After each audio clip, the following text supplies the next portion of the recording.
السلام عليكم ورحمة الله وبركاته.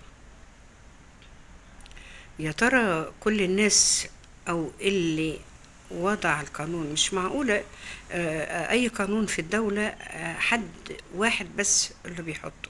أكيد في مجموعة ناس، أنا طبعا معرفش مين اللي بيحط، ماليش في الحاجات دي، بس أنا بوجه رسالة لكل من وضع قانون الرؤية.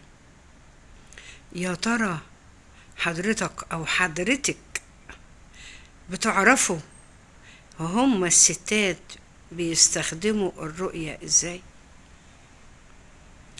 اللي تقول لطليقها اقعد هنا والا هضربك بالجزمة، واللي تقول لا ده ما مش مكتوب في الرؤية، يبقى ده ما يشوفش العيال. واحد بس اللي يشوف العيال، الباقي لا، ما يروحش. والقانون بيقول لها كده. ليه يا استاذ ولا يا هانم ولا يا مدام ولا يا استاذة اللي حطيتوا القانون؟ انتوا قبل ما تبقوا مسؤولين عن وضع قانون، انتوا اباء وامهات.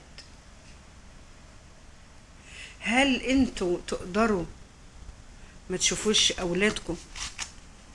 هل انتوا تقدروا تشوفوا اولادكم بالقانون وبالاوامر؟ حتى لو كانوا متطلقين، ده نصيب، الطلاق ده نصيب وقدر، والنصيب انتهى على كده. لكن العيال ليه ايه ذنبهم العيال يتمرمطوا؟ ايه ذنبهم العيال يتحرموا من اهاليهم؟ ايه ذنب البنت تكبر من غير ما ابوها يشوفها ولا هي تشوف ابوها ولا اهلها؟ انتوا عارفين ان ممكن مفيش راجل هيقعد من غير جواز، اكيد هيتجوز، ماشي.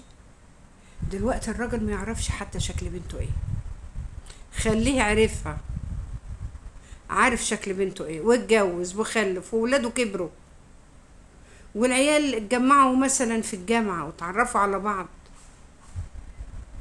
هو مثلا في كلية وهي في كلية وتعرفوا على بعض.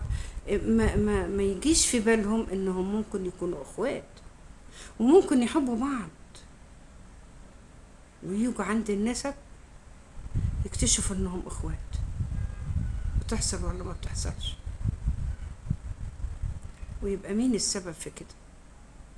الناس اللي وضع القانون، والام اللي حرمت ولادها من انهم يشوفوا ابوهم. ما هم لو كانوا راحوا شافوا ابوهم كانوا عرفوا ان ليهم اخوات، لكن لحد ما يكبروا ويدخلوا الجامعة وما يعرفوش اخواتهم من ابوهم اسمائهم ايه ولا شكلهم ايه، ولا هم بنات وصبيان ولا هم، ازاي تحصل الكلام ده؟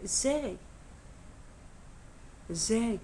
راعوا ربنا، راعوا ربنا، وحسبي الله ونعم الوكيل في كل ام وكل اب. ما في برضو ابهات بتعمل كده، تحرم ولادها من انهم يشوفوا اهاليهم. حرام عليكم، اتقوا الله، حسبي الله ونعم الوكيل. السلام عليكم ورحمة الله.